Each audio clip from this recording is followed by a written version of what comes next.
नमस्कार दोस्तों, मैं हूं प्रभात कुमार। आप देख रहे हैं मेरे YouTube चैनल प्रभात एजुकेशन सेंटर। स्वागत है आपका मेरे YouTube चैनल में। दोस्तों, आज हम जानेंगे सब्जेक्ट साइंस पार्ट 4 का टॉप ऑब्जेक्टिव क्वेश्चन, जो कि 30 VBI ऑब्जेक्टिव आपके लिए लाए हैं। एग्जाम 2025 के लिए काफी इंपॉर्टेंट है। बिहार बोर्ड के बच्चों 400 अगर लाना चाहते हैं तो प्रभात एजुकेशन सेंटर से जुड़े रहें। तो दोस्तों, आप शुरू से अंत तक देखें, आपको बहुत कुछ सीखने को मिलेगा और आपके एग्जाम के लिए काफी इंपॉर्टेंट है। तो चलते हैं बिना लेट करते हुए आज के क्वेश्चन की ओर। एंड हमारे सामने क्वेश्चन दिया गया है, आप देख सकते हैं कि लेंस की क्षमता का SI मात्रा। पहला क्वेश्चन दिया गया है, शुरू से अंत तक देखना बिल्कुल ना भूलें। तो लेंस की क्षमता का SI मात्रा क्या होता है? डायोप्टर या ल्यूमेन या लक्स या एंगस्ट्रम? तो लेंस की क्षमता का SI मात्रक होता है डायोप्टर, जो कि आपका ऑप्शन नंबर ए सही हो जाएगा। लेंस की क्षमता का SI मात्रक होता है डायोप्टर। एंड चलते हैं नेक्स्ट क्वेश्चन की ओर। नेक्स्ट क्वेश्चन आपके सामने दिया गया है कि प्रकाश के किरणों के समूह को क्या कहते हैं? प्रकाश के किरणों के समूह को कहते हैं प्रकाश स्रोत या किरण पुंज या प्रदीप्त या प्रकीर्णन, जो कि आपका ऑप्शन नंबर से बी सही हो जाएगा। प्रकाश पुंज, प्रकाश पुंज कहते हैं। एंड नेक्स्ट क्वेश्चन की ओर चलेंगे। नेक्स्ट क्वेश्चन आपके सामने दिया गया है कि उत्तल लेंस को कहते हैं। उत्तल लेंस को क्या कहते हैं? अभिसारी लेंस या द्वि उत्तल लेंस या अपसारी लेंस या इनमें से कोई नहीं, जो कि आपका ऑप्शन नंबर ए सही हो जाएगा। अभिसारी लेंस, उत्तल लेंस को कहते हैं अभिसारी लेंस। नेक्स्ट क्वेश्चन आपके सामने दिया गया है कि अवतल लेंस को कहते हैं। तो अवतल लेंस को क्या कहते हैं? अभिसारी लेंस या द्वि अवतल लेंस या अपसारी लेंस या इनमें से कोई नहीं। तो अभिसारी लेंस तो उत्तल लेंस को कहते हैं, तो अवतल लेंस को कहते हैं अपसारी लेंस। बहुत इंपॉर्टेंट क्वेश्चन है, याद कर लें। नेक्स्ट क्वेश्चन की ओर चलेंगे। नेक्स्ट क्वेश्चन आपके सामने दिया गया है कि निम्न में से कौन सा पदार्थ लेंस बनाने के लिए प्रयुक्त नहीं किया जा सकता? निम्न में से कौन सा पदार्थ लेंस बनाने के लिए प्रयुक्त नहीं किया जा सकता? जल या कांच या प्लास्टिक या मिट्टी, जो कि आपका ऑप्शन नंबर डी बिल्कुल करेक्ट हो जाएगा। मिट्टी, यानी कि निम्न कौन सा पदार्थ लेंस बनाने के लिए प्रयुक्त नहीं किया जा सकता? मिट्टी। नेक्स्ट क्वेश्चन आपके सामने दिया गया है कि प्रकाश के परावर्तन के कितने नियम है? प्रकाश के परावर्तन के कितने नियम? 1 या 2 या 3 या 4? यानी प्रकाश के परावर्तन के नियम है 2, जो कि आपका ऑप्शन नंबर बी बिल्कुल करेक्ट हो जाएगा। प्रकाश के परावर्तन के कितने नियम है? 2। चलते हैं नेक्स्ट क्वेश्चन की ओर। तो नेक्स्ट क्वेश्चन आपके सामने दिया गया है कि सरल सूक्ष्मदर्शी में किसका उपयोग होता है? सरल सूक्ष्मदर्शी में किसका उपयोग होता है? अवतल दर्पण या उत्तल दर्पण या अवतल लेंस या उत्तल लेंस? तो सरल सूक्ष्मदर्शी में किसका उपयोग होता है? उत्तल लेंस हो जाएगा। आपका ऑप्शन नंबर डी बिल्कुल करेक्ट हो जाएगा। यानी कि सरल सूक्ष्मदर्शी में किसका उपयोग होता है? तो उत्तल लेंस। सरल सूक्ष्मदर्शी यानी छोटे छोटे जीव जंतु को देखने के लिए जो दर्शी बनाया गया है, उसे सरल सूक्ष्मदर्शी कहते हैं। तो उसमें लगा रहता है उत्तल लेंस। नेक्स्ट क्वेश्चन आपके सामने दिया गया है कि काल्पनिक प्रतिबिंब होता है। काल्पनिक प्रतिबिंब कैसा होता है? सीधा या उल्टा या दोनों, या इनमें से कोई नहीं। तो काल्पनिक प्रतिबिंब होता है सीधा, जो कि आपका ऑप्शन नंबर ए बिल्कुल करेक्ट हो जाएगा। काल्पनिक प्रतिबिंब कैसा होता है? सीधा। नेक्स्ट क्वेश्चन आपके सामने दिया गया है कि नेक्स्ट क्वेश्चन, दाढ़ी बनाने में कौन सा दर्पण प्रयुक्त होता है? दाढ़ी बनाने में कौन सा दर्पण प्रयुक्त होता है? यानी कि समतल या उत्तल या अवतल या इनमें से कोई नहीं। तो दाढ़ी बनाने में हमारा प्रयोग होता है अवतल दर्पण, जो कि आपका ऑप्शन नंबर सी बिल्कुल करेक्ट हो जाएगा। यानी कि दाढ़ी बनाने में कौन सा दर्पण प्रयुक्त होता है? अवतल। चलते हैं नेक्स्ट क्वेश्चन की ओर। नेक्स्ट क्वेश्चन आपके सामने दिया गया है कि किसी माध्यम के आवर्तनांक का मान होता है। किसी माध्यम के आवर्तनांक का मान होता है, क्या होता है? साइन आई बटे साइन आर या साइन आर बटे साइन आई या साइन आई इंटू में साइन आर या साइन आई प्लस में साइन आर, जो कि आपका ऑप्शन नंबर ए सही बिल्कुल करेक्ट हो जाएगा। साइन आई बटे साइन आर। चलते हैं नेक्स्ट क्वेश्चन की ओर। क्वेश्चन क्या था? किसी माध्यम के आवर्तनांक का मान होता है साइन आई बटे साइन आर। चलते हैं नेक्स्ट क्वेश्चन की ओर। किसी नाभिक के विखंडन में मुक्त ऊर्जा होता है। तो किसी नाभिक के विखंडन में मुक्त ऊर्जा क्या होता है? 1 MeV या 10 EV या 200 MeV या 10 KeV, जो कि आपका ऑप्शन नंबर बिल्कुल सी सही करेक्ट हो जाएगा। 200 MeV, यानी कि किसी नाभिक के विखंडन में मुक्त ऊर्जा होती है तो 200 MeV। चलते नेक्स्ट क्वेश्चन की और। नेक्स्ट क्वेश्चन आपके सामने दिया गया है कि गोबर गैस एक प्रकार की है। गोबर गैस एक प्रकार की है, प्राकृतिक गैस या बायोगैस या लकड़ी या चूल्हा, जो कि आपका ऑप्शन नंबर बी बिल्कुल करेक्ट हो जाएगा। गोबर गैस एक प्रकार की है, बायोगैस। चलते हैं नेक्स्ट क्वेश्चन की ओर। नेक्स्ट क्वेश्चन आपके सामने दिया गया है कि नवीकरणीय ऊर्जा का स्रोत है। नवीकरणीय ऊर्जा का स्रोत क्या है? नाभिकीय ऊर्जा या सौर ऊर्जा या कोयले से प्राप्त ऊर्जा या प्राकृतिक गैस से प्राप्त ऊर्जा? यानी कि नवीकरणीय ऊर्जा का स्रोत क्या है? तो आपका ऑप्शन नंबर बी बिल्कुल करेक्ट हो जाएगा। सौर ऊर्जा। नवीकरणीय ऊर्जा स्रोत जो कभी समाप्त नहीं होगा, सौर ऊर्जा कभी समाप्त हो ही नहीं सकता, तभी नवीकरणीय ऊर्जा का स्रोत है सौर ऊर्जा। चलते हैं नेक्स्ट क्वेश्चन की ओर। नेक्स्ट क्वेश्चन आपके सामने दिया गया है कि अनवीकरणीय ऊर्जा का स्रोत है। अनवीकरणीय ऊर्जा का स्रोत क्या है? जीवाश्मी ईंधन या सौर ऊर्जा या पवन ऊर्जा या विद्युत ऊर्जा। यानी अनवीकरणीय ऊर्जा का स्रोत क्या है? जो कि आपका ऑप्शन नंबर ए बिल्कुल से करेक्ट हो जाएगा, जीवाश्मी ईंधन, जो कभी भविष्य में समाप्त होगा। यानी कि अनवीकरणीय ऊर्जा का स्रोत है जीवाश्मी ईंधन।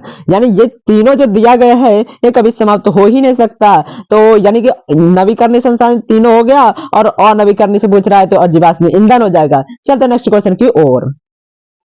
सौर सेल बनाने के लिए किसका उपयोग किया जाता है दोस्तों? तो सौर सेल बनाने के लिए किया जाता है लोहा या चांदी या तांबा या सिलिकॉन, जो कि आपका ऑप्शन नंबर डी बिल्कुल करेक्ट हो जाएगा, सिलिकॉन।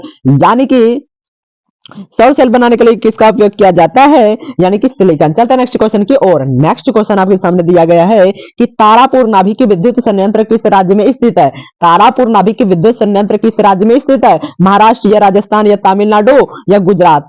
तो तारापुर नाभिक विद्युत संयंत्र किस राज्य में स्थित है? तो महाराष्ट्र हो जाएगा। आपका ऑप्शन नंबर ए बिल्कुल करेक्ट हो जाएगा। यानी कि तारापुर नाभिक के विद्युत संयंत्र किस राज्य में स्थित है? महाराष्ट्र हो जाएगा। आपका ऑप्शन नंबर ए बिल्कुल करेक्ट हो जाएगा। चलते हैं नेक्स्ट क्वेश्चन की ओर। नेक्स्ट क्वेश्चन आपके सामने दिया गया है कि अमलगम एक मिश्र धातु है जिसमें एक धातु हमेशा रहता है। अमलगम एक मिश्र धातु है जिसमें एक धातु हमेशा रहता है। क्या रहता है? कॉपर या सिल्वर या पारा या सोना, जो कि आपका ऑप्शन नंबर सी बिल्कुल करेक्ट हो जाएगा, पारा। यानी कि अमलगम एक मिश्र धातु है जिसमें एक धातु हमेशा रहता है पारा, जो कि आपका ऑप्शन नंबर सी बिल्कुल करेक्ट हो जाएगा। चलते हैं नेक्स्ट क्वेश्चन की ओर। नेक्स्ट क्वेश्चन आपके सामने दिया गया है कि निम्न में से कौन सा पदार्थ ऑक्सीजन से संयोग नहीं करता है? ऐसा कौन सा पदार्थ है जो ऑक्सीजन से संयोग नहीं करता है? तांबा या गोल्ड यानी कि सोना या जिंक या पोटेशियम, जो कि आपका ऑप्शन नंबर, यानी कि क्या पूछा है तो निम्न से कौन सा पदार्थ ऑक्सीजन से संयोग नहीं करता? जो कि आपका ऑप्शन नंबर बी बिल्कुल करेक्ट हो जाएगा, गोल्ड। यानी सोना ऑक्सीजन से संयोग नहीं करता, गोल्ड। चलते हैं नेक्स्ट क्वेश्चन की ओर। नेक्स्ट क्वेश्चन आपके सामने दिया गया है कि कौन विद्युत का सर्वोत्तम सुचालक है? तो विद्युत का सर्वोत्तम सुचालक है तो शीयू, कॉपर, एजी चांदी या एल एल्युमिनियम या एफी लोहा। ये जो कि आपका ऑप्शन नंबर बी बिल्कुल करेक्ट हो जाएगा, एजी यानी कि चांदी बिल्कुल करेक्ट हो जाएगा। कौन विद्युत का सर्वोत्तम सुचालक है? एजी। चलते हैं नेक्स्ट क्वेश्चन की ओर। नेक्स्ट क्वेश्चन आपके सामने दिया गया है बॉक्साइट निम्न से कौन सी धातु का मुख्य अयस्क है? बॉक्साइट निम्नलिखित में से किस धातु का अयस्क है? लोहा का है या कैल्शियम या सोडियम या एल्युमिनियम, जो कि आपका ऑप्शन नंबर बी बिल्कुल करेक्ट हो जाएगा, एल्युमिनियम। तो बॉक्साइट निम्नलिखित में से किस धातु का मुख्य अयस्क है? जो कि एल्युमिनियम हो जाएगा। चलते हैं नेक्स्ट क्वेश्चन की ओर। नेक्स्ट क्वेश्चन आपके सामने दिया गया है कि पौधों के वायु भागों से जल के निष्कर्षण की क्रिया क्या कहलाती है? परागण या निषेचन या विसरण या वाष्पोत्सर्जन। हमारा क्वेश्चन है कि पौधों के वायु भागों से जल का निष्कर्षण, यानी जल जब बाहर निकलता है तो उसके इस निष्कर्षण की क्रिया क्या कहलाती है? परागण या निषेचन या विसरण या वाष्पोत्सर्जन? वाष्पोत्सर्जन हो जाएगा। आपका ऑप्शन नंबर डी बिल्कुल करेक्ट हो जाएगा। चलते हैं नेक्स्ट क्वेश्चन की ओर। नेक्स्ट क्वेश्चन आपके सामने दिया गया है कि वह प्रक्रम जिनके द्वारा शरीर में ऊर्जा का उत्पादन होता है कहलाता है। यानी कि किस क्रिया द्वारा, कौन से प्रक्रम जिनके द्वारा शरीर में ऊर्जा उत्पन्न होता है, उत्पादन होता है? श्वसन के द्वारा या पोषण के द्वारा या उत्सर्जन के द्वारा या उत्तेजनशीलता, जो कि आपका ऑप्शन नंबर ए बिल्कुल करेक्ट हो जाएगा। श्वसन के द्वारा हमारा शरीर में ऊर्जा का उत्पादन होता है। वह प्रक्रम जिनके द्वारा शरीर में ऊर्जा का उत्पादन कहलाता है, यानी कि श्वसन कहलाता है, बिल्कुल करेक्ट हो जाएगा। चलते हैं नेक्स्ट क्वेश्चन की ओर। तो नेक्स्ट क्वेश्चन आपके सामने दिया गया है कि मैग्नीशियम पाया जाता है। मैग्नीशियम पाया जाता है क्लोरोफिल में या लाल रक्त कण में या वर्णिक लवक में या श्वेत रक्त कण में। यानी मैग्नीशियम पाया जाता है, मैग्नीशियम कहाँ पाया जाता है? क्लोरोफिल में या लाल रक्त कण में या वर्णिक लवक में या श्वेत रक्त कण में, जो कि आपका ऑप्शन नंबर ए सही बिल्कुल करेक्ट हो जाएगा, क्लोरोफिल में। तो मैग्नीशियम पाया जाता है क्लोरोफिल में। चलते हैं नेक्स्ट क्वेश्चन की ओर। नेक्स्ट क्वेश्चन आपके सामने दिया गया है कि प्रकाश संश्लेषण द्वारा किसकी प्राप्ति होती है? प्रकाश संश्लेषण जब होता है तो किसकी प्राप्ति होती है? वसा या प्रोटीन या ग्लूकोज या प्रकाश? तो प्रकाश संश्लेषण के द्वारा किसकी प्राप्ति हो जाती है? जो कि आपका ऑप्शन नंबर सी बिल्कुल करेक्ट हो जाएगा, ग्लूकोज की प्राप्ति होती है। तो प्रकाश संश्लेषण के द्वारा किसकी प्राप्ति होती है? ग्लूकोज। बिल्कुल याद कर लिए, बहुत इंपॉर्टेंट क्वेश्चन है आपके सामने। जैसे कि दिया गया नेक्स्ट क्वेश्चन, कोशिका झिल्ली किस प्रकार की झिल्ली है? कोशिका झिल्ली किस प्रकार की झिल्ली है? पारगम्य या अपारगम्य या अर्धपारगम्य, इनमें से कोई नहीं, जो कि आपका ऑप्शन नंबर सी बिल्कुल करेक्ट हो जाएगा, अर्धपारगम्य। तो कोशिका झिल्ली किस प्रकार की झिल्ली है? अर्धपारगम्य। चलते हैं नेक्स्ट क्वेश्चन की ओर। तो नेक्स्ट क्वेश्चन आपके सामने दिया गया है कि दही के जमने में निम्नलिखित में से कौन सी क्रिया होती है। दही के जमने में निम्न से कौन सी क्रिया होती है? अपघटन या प्रकाश संश्लेषण या किण्वन या उत्सर्जन। तो दही के जमने में निम्न से कौन सी क्रिया होती है? किण्वन, जो कि आपका ऑप्शन नंबर बी बिल्कुल करेक्ट हो जाएगा। यानी कि दही के जमने में निम्न से कौन सी क्रिया होती है? किण्वन। चलते हैं नेक्स्ट क्वेश्चन की ओर। नेक्स्ट क्वेश्चन आपके सामने दिया गया है कि मत्स्य का मुख्य श्वसन अंग है। मत्स्य का मुख्य श्वसन है, मत्स्य का मतलब मछली, यानी मछली का मुख्य श्वसन अंग क्या है?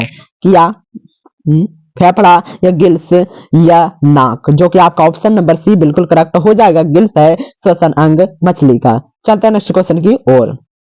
तो नेक्स्ट क्वेश्चन आपके सामने दिया गया है कि मानव में डायलिसिस थैली है। मानव में डायलिसिस थैली है नेफ्रॉन या न्यूरॉन या माइटोकॉन्ड्रिया, इनमें से कोई नहीं। मानव में डायलिसिस थैली है नेफ्रॉन, जो कि आपका ऑप्शन नंबर ए बिल्कुल करेक्ट हो जाएगा। मानव में डायलिसिस थैली है नेफ्रॉन। चलते हैं नेक्स्ट क्वेश्चन की ओर। नेक्स्ट क्वेश्चन आपके सामने दिया गया है कि क्लोरोफिल वर्णक का रंग क्या है? तो क्लोरोफिल वर्णक का रंग हरा है या नीला या लाल या सफेद? क्लोरोफिल वर्णक का रंग होता है हरा, जो कि आपका ऑप्शन नंबर ए बिल्कुल करेक्ट हो जाएगा। एंड नेक्स्ट क्वेश्चन आपके सामने दिया गया है, यानी कि लास्ट क्वेश्चन आपके सामने दिया गया है कि कवक में पोषण की कौन सी विधि है? कवक में पोषण की कौन सी विधि है? स्वपोषी या मृतजीवी या संभोजी, इनमें से कोई नहीं। तो कवक में पोषण की विधि होता है मृतजीवी, जो कि आपका ऑप्शन नंबर बी बिल्कुल करेक्ट हो जाएगा। यानी कि कवक में पोषण की कौन सी विधि है? मृतजीवी। तो इसी के साथ यानी कि साइंस का पार्ट 4 का क्लास समाप्त होता है दोस्तों। मिलते हैं अगले वीडियो में, तब तक के लिए bye. Thanks for watching this video and please subscribe for next video and please like subscribe comment and share करना बिल्कुल भी नहीं भूलिए। एंड आप प्रभात एजुकेशन सेंटर आपको पढ़ने के लिए बहुत ही शुक्रिया। तो मिलते हैं अगले वीडियो में, तब तक के लिए बाय। जय हिंद।